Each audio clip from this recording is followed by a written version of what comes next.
Hey, how's it going, everybody? Chadley here, and today I hopped onto my Twitter and we just had some amazing news. As you guys can see right here from this tweet, Borderlands is addressing some concerns that us as a community has had about Mayhem 2.0 and what they're planning to do with it here in the near future. They're going to have a couple phases, but there's a super long dev update here that we're going to go through and kind of read. I'm not going to read it word for word. If you guys want to read it word for word, I will have a link to it in the description. Also, I will have a link to my Twitter down below if you guys want to help me get to 500 followers, because we are getting pretty close. But otherwise, let's go ahead and jump into this dev update. So they basically started off saying that when they released Mayhem 2.0, they received obviously a lot of feedback on how we felt about it, and they want to give us an idea of how they're going to be addressing it here in the near future. So that's really good to hear. They're definitely hearing all of your concerns. If you're tweeting it, sending in support tickets and stuff like that, they are hearing you. They're not ignoring you. So one of these first paragraphs was kind of weird to me. It sounded like they were kind of mildly blaming us for the super imbalance of 2.0. So basically it was like, you could slide the slider up and down, which is obviously true. And then like using certain gear, perfect roll on a piece of gear, you move the slider up and test it. Or if you want to just have like an easy night, just slide it down, whatever.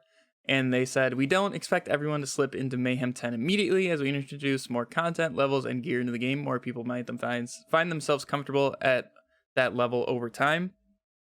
I think that is actually kind of really stupid. You shouldn't market your game with billions of guns and then just give us 10 weapons that we can use for, a month or two at the hardest difficulty, especially after they spent several months buffing weapons, which seemed like they were preparing for Mayhem 10 at that point with those weapons that they were buffing, and even those still don't really hold up. It's basically DLC 2 weapons and Mayhem 2.0 / cartel weapons are basically the only things that we can use at Mayhem 10 at this point. So I don't really like this paragraph, but whatever. But otherwise, they heard our concerns about the gear balancing and all that stuff. So let's go ahead and jump straight down to their first phase and what they're going to be changing. This is most likely going to be coming out with the Guardian Takedown, it sounds like, at the end of the month. So let's go ahead and look at phase 1 here. This is going to be stat scaling and gear changes. So this is exactly kind of what is going against the paragraph that we just looked at. They're going to start balancing a lot of the weapons, so a lot more is usable. So with the upcoming Guardian themed takedown, we will lower the health, armor, and shield stat bonuses that enemies receive in higher levels of Mayhem. I don't know why they do this instead of just scaling the old weapons properly. They're going to adjust over and underperforming gear so that more gear is viable and balanced with the new lowered stat bonuses found in Mayhem 7 levels and above. Certain underperforming anointments will also see a buff with this change. That sounds really awesome. If sliding damage or airborne damage got a huge buff to be like 200, 300%, that could seriously change so many builds and make it a lot easier for you guys to get the gear that you want, because whether you like it or not, anointments are going to be necessary at the hardest Mayhem levels. If you guys don't want to get the perfect anointments on your weapons, don't play the hardest difficulty. The hardest difficulty is for the endgame content and the grind. So that's why anointments will always be necessary at those hardest difficulties. And I hope that never changes. I never want them to succumb to people saying that they don't like anointments being necessary for the hardest difficulty. That's how it should be. So one thing I did want to highlight is they also are saying that they're going to adjust overperforming weapons. So all of these new weapons like the OPQ, Yellow Cake, Chaosin, stuff like that, is definitely going to get brought down to match the lowered stat bonuses that the enemies have in these higher Mayhem levels. Because even right now with the current stats, those guns just absolutely wreck. Like the OPQ is insane. You can run around with no skill points on flak and just have like racks on for activating your bonus elements on your shield and grenade, and you can kill everything in 1 to 2 shots. It's ridiculous. The OPQ is insane. Obviously, you guys know the Yellow Cake is insane. You don't need anything with that thing either. Those guns, you could argue that they need to be brought down regardless, but now that they're going to get brought down. They're going to have lower stats for adjusting it to the correct mayhem level. They'll probably still be incredibly strong. So even though they're going to be lower compared to the other weapons at that same mayhem, they're definitely still going to be very strong is my guess. So even though it's going to be lower, I wouldn't really count it as a nerf. So don't go nuts reading that, saying that, oh, it's a PvE game, they're just like to nerf everything. No, it's just balancing right now, and I promise you it's for the better with what they're going to be doing with those weapons. Also to note, this was supposed to be in the Mayhem 2.0 update to begin with, but there was a bug. This was according to one of Gearbox's employees' Twitters on right after the launch of 2.0. But this is also going to introduce the Mayhem level on your weapon, so you can see which Mayhem level it came from. There's no need to know like the damage values anymore. You'll just be able to know, which is really nice to see. It just makes life so much easier. But yeah, phase 1 doesn't really sound like all that much, but this has been my biggest complaint, especially as somebody who makes builds. Like, I like to use different things and try different stuff, make not that great of weapons, try to make them really good and stuff like that. Like, nobody used the wagon wheel. We made a really good Amara build around the wagon wheel, and it was a really good time. But now with 2.0, that hasn't really been an option. So seeing this change coming first definitely makes me really happy. But also the second phase is something special as well. So phase 2 is going to be character balancing and build diversity. So with this phase, they're going to focus on giving us players the ability to create builds with their Vault Hunters action skills that just didn't deliver enough power. So as a flak player and pets, this sounds absolutely amazing. Maybe we can finally have a jabber that can one-shot Grave Ward or something like that. If that becomes possible, that would just be too fun. I would really enjoy that. Having your pets actually do something would be amazing. Amara's action skills before 2.0 actually did something like phase cast. You could just destroy some people. Rax actually did a ton of damage before 2.0, but now they're looking to scale those back to actually be able to do things, which is really cool.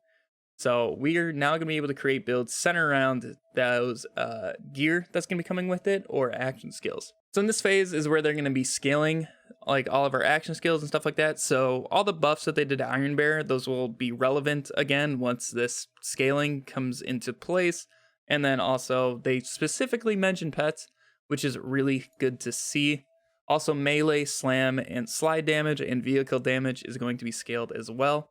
And a really good note is grenade mods will now finally drop as Mayhem gear. So like a Mayhem 10 grenade is going to be stronger than a level 57, which is really good to see because I'm not going to lie, there are some really cool grenade builds that you can do out there with different Vault Hunters. It's definitely a good time and it's going to be fun to play around with once that drops. And then another really cool part here is they're going to add skill damage to class mods in this phase. These class mods will introduce powerful bonuses to action skills that will help with new builds and achieve the goal of letting you choose how you want to play your characters. That sounds amazing. And by this next line, it sounds like they're going to be really strong. So that's really good to hear. We know the community will find the builds that do the most damage, but we anticipate a greater amount of builds made and played for fun after we make these changes. So it sounds like we're going to have a couple builds that are going to be doing very well, but also if you guys are just like leveling or just playing, you know, generally, you guys can get some pretty good damage out of these skills and stuff like that, which is good to hear. And then also they're going to even anointments like we kind of talked about earlier with buffing some of those, like sliding and airborne damage, for example. So that could be really cool to see what they do with those. And then also, they talk about chests and vending machines in Mayhem mode. They talk about why it hasn't been changed yet. They said they don't have the ability to be able to make them scale at the current moment of time, but they're in the process of creating the data with this new functionality to work, and we need some time to test along with the other changes. So they know about it, and we're going to see it here in the future, so that's just good to know. Chests aren't really that great to begin with anyway, so I'm not too sad about that. Vending machines kind of suck because that was a really good chance to farm some purple weapons, weapons, shields, and grenades for that matter.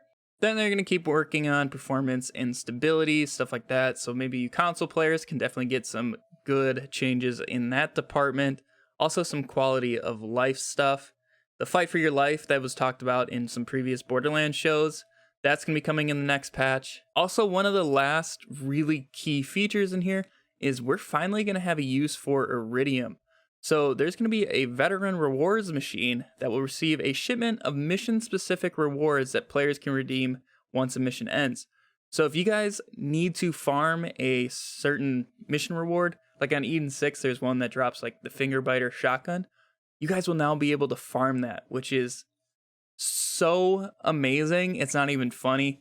Like, farming mission rewards is the greatest thing I have ever heard come to Borderlands.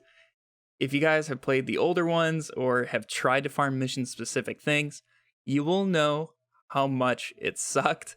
So this sounds like an amazing change and also gives us some more use for Iridium. I really hope stuff like the Hammerlock hunt, so we can get like a Becca or something like that, is included in here. I don't know if it will be, but it'll be really cool to see. And that's basically the end of the dev note. So something I wanted to mention was up at the top, they talked about delivering these changes in like 2 phases, and they were going to come with like the next 2 big patches. So right here, they say we'll address these and more over the 2 phases and roll them out with the next 2 patches. And patches in the past have always come out with content releases, whether that's takedowns or DLCs. So what that sounds like to me, and I don't know if this is completely true, this is just me guessing, but phase 1, this sounds like it's going to come with the Guardian takedown at the end of this month, which is really good to hear. But phase 2 might be coming with DLC 3 at the end of June, maybe early July. So we could kind of expect maybe to see a DLC around those times. So that's really good to hear, considering we just got our DLC 2 back in, was that April or March when that came out? But yeah, only a couple months between the 2 DLCs is awesome. Hopefully that ends up being how it turns out, but we're just gonna have to wait and see until they give us a concrete release date of the next DLC. So yeah, that's basically the entire dev notes. If you guys want to read it word for word or check it out again, there will be a link in the description down below. So definitely go check that out if you guys want to do that. Otherwise, this is just such a great step in the right direction. This game has definitely been suffering lately. Like, even I haven't been playing this game all that much. On stream, we've been switching over to like Warzone and stuff like that, just for something to do and have some fun, because there's really not that much to do in Borderlands right now. Unfortunately, we're still going to have to kind of make our own fun over the next week or 2 until we get the first phase rolled out. But otherwise, I'm really excited for the future of Borderlands 3. I think this game is going to be amazing within a few months, especially once we get more content. We're going to have a second takedown, and hopefully DLC 3, they'll listen with a normal raid boss. We'll see. We're going to have to find out. But yeah, guys, thank you so much for watching this video. Hopefully you are as excited as I am. If you guys want to see more Borderlands content, make sure to hit that subscribe button. Otherwise, go ahead and check me out over on Twitch or Twitter, wherever. There's links to everything in the description. But have a fantastic day, and we'll catch you all in the next video. See ya.